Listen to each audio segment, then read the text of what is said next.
तो हेलो दोस्तों, कैसे आप लोग। आई होप कि आप लोग बहुत ही अच्छे होंगे एंड अपनी अपनी एग्जाम की तैयारी कर रहे होंगे। तो दोस्तों, आज हम लोग स्टडी करने वाले हैं न्यूट्रलाइजेशंस रिएक्शंस, जिसे हम हिंदी में उदासीन अभिक्रिया, उदासीनीकरण अभिक्रिया कहते हैं। ओके, जो बच्चे बिहार बोर्ड से हैं वो भी बच्चे एंड जो सीबीएसई से हैं वो भी बच्चे, दोनों लोग वीडियो देखें, क्योंकि आज हम इंग्लिश और हिंदी दोनों मीडियम में आपको समझाने वाला हूँ।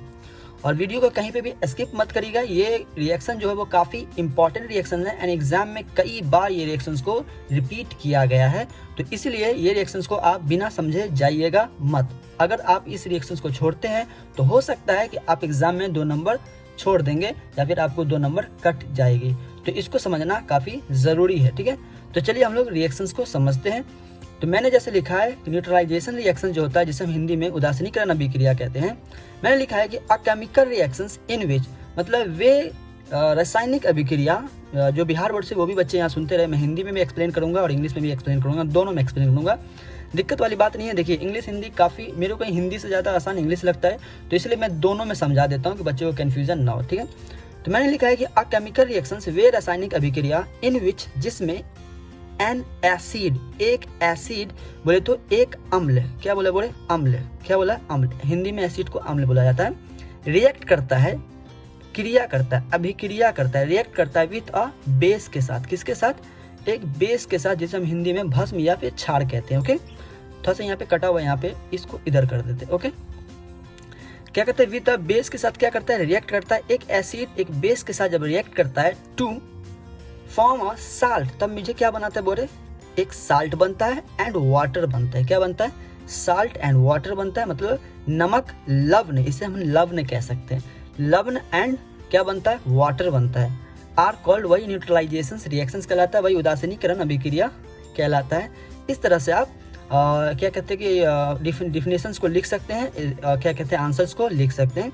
जैसे मैंने लिखा है, फॉर एग्जाम्पल के तौर पर, उदाहरण के तौर पर मैंने लिखा है कि जब HCl को प्लस NaOH के साथ क्या करते बोले? रिएक्ट करवाते हैं, तो ये दोनों क्या होता है? कंबाइन होता है। जब हम इसको रिएक्ट करवाने के बाद क्या होता है? जब हम रिएक्ट करवाते हैं तो यहाँ मेरे को क्या बनता है? NaCl बनता है प्लस वाटर बनता है, H2O बनता है। ठीक है, वे जहाँ इन रिएक्टेंट में, ये मेरा क्या, ये पूरा पार्ट मेरा क्या रिएक्टेंट है, पहले ही हम आपको बता चुके हैं। पहले रिएक्शन में हम इससे पहले वाले वीडियो में काफ़ी चर्चा कर चुके हैं, जब हम लोग केमिकल रिएक्शंस पढ़ रहे थे। तो केमिकल रिएक्शन में हम लोग स्टडी किए थे केमिकल रिएक्शंस, और रिएक्टेंट क्या है, प्रोडक्ट क्या है, काफ़ी बारे में हम चर्चा कर चुके हैं। ओके, तो यहाँ पे मेरा जो कहता है कि वे जहाँ इन रिएक्टेंट में HCl जो मेरा क्या है? हाइड्रोक्लोरिक एसिड है। क्या बोले? हाइड्रोक्लोरिक अम्ल, जिसे हम हिंदी में बोल सकते हैं हाइड्रोक्लोरिक अम्ल, और इंग्लिश में हाइड्रोक्लोरिक एसिड कहते हैं। ओके, एंड NaOH जो है वो मेरा क्या है? सोडियम हाइड्रोक्साइड है, और हिंदी में भी आप लोग सोडियम हाइड्रोक्साइड ही लिखेंगे, है कि नहीं? तो यहाँ पे ये मेरा क्या है? हाइड्रोक्लोरिक एसिड है, एंड यहाँ पे ये क्या है? सोडियम हाइड्रोक्साइड है।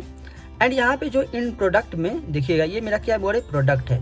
तो जो रिएक्टेंट जो होता है वो रिएक्टेंट के मतलब अभिक्रिया के दौरान, अभिक्रिया के बाद जो मेरा नया चीज बनता है उसे हम क्या कहते हैं बोले? प्रोडक्ट कहते हैं। हम ऑलरेडी इसके बारे में चर्चा कर चुके हैं, है कि नहीं?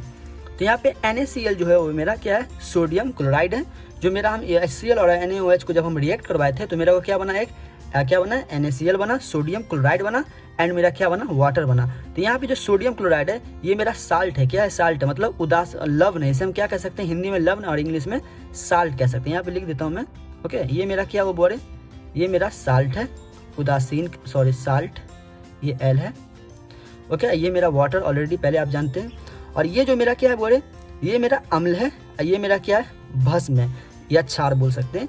ये मेरा एसिड है, ये मेरा बेस है। जब हम एसिड और बेस को रिएक्ट कराए तो मेरा क्या बना? साल्ट बना एंड वाटर बना।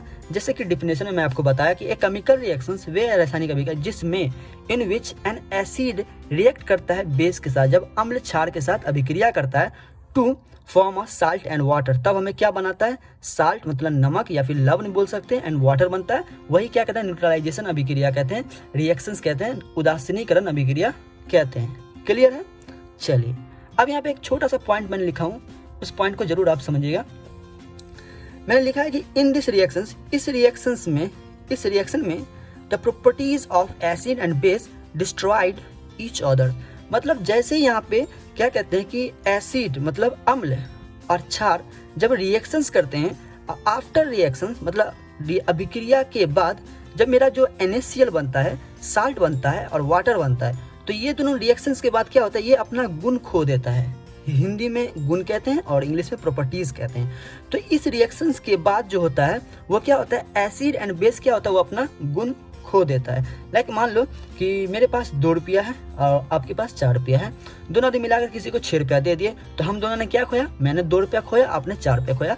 तो वैसे ही यहाँ पे बात हो रही है, जैसे HCl के पास जो गुण था, जो प्रॉपर्टीज था, जो उसका अपना प्रॉपर्टीज था, और जो क्या कहते हैं सोडियम हाइड्रोक्साइड के पास जो अपना प्रॉपर्टीज था, जब ये दोनों मिला तो ये दोनों प्रॉपर्टीज मिल करके इस दोनों प्रॉपर्टीज खत्म, इस दोनों का प्रॉपर्टीज, दोनों का गुण क्या हुआ, खत्म हुआ, और यहाँ पे एक अपना एक साल्ट और वाटर तैयार हुआ। ठीक है, तो इस तरीके से अगर बाय द वे आपके एग्जाम में पूछा जाए, एग्जाम में आए what is the neutralization reactions, उदासीनीकरण अभिक्रिया क्या है, तो आप इस तरह से ये पूरा चीज लिख देंगे, आपका एक भी नंबर नहीं कटेगा। ओके, तो ये चीज़ आपको समझ में आ गई होगी। आई होप कि मैं आपकी काफ़ी डिटेल्स में समझा दिया, बता दिया, जो भी चीज़ था क्लियर कर दिया। तो आज के लिए मैं इतना ही रहने दूंगा, और अभी तक मेरे चैनल पे नए थे तो चैनल को सब्सक्राइब करे बिना मत जाए, क्योंकि मैं अगला जो वीडियो अपलोड करूँगा, नेक्स्ट वीडियो जो मैं अपलोड करूँगा, तो उसका नोटिफिकेशन आपको मिलना चाहिए, क्योंकि मैं अगला वीडियो जो अपलोड करूँ तो वो भी रिएक्शन जो बहुत काफ़ी इंपॉर्टेंट रिएक्शन है, उसको पढ़ना भी बहुत ही ज़रूरी है, जिसका मेरा नाम है रिडॉक्स एंड ऑक्सीडेशन रिएक्शन। ये काफ़ी इंपॉर्टेंट रिएक्शन है। ठीक है, तो आज के लिए इतना ही, हम लोग फिर मिलते हैं हम लोग अगले क्लास में।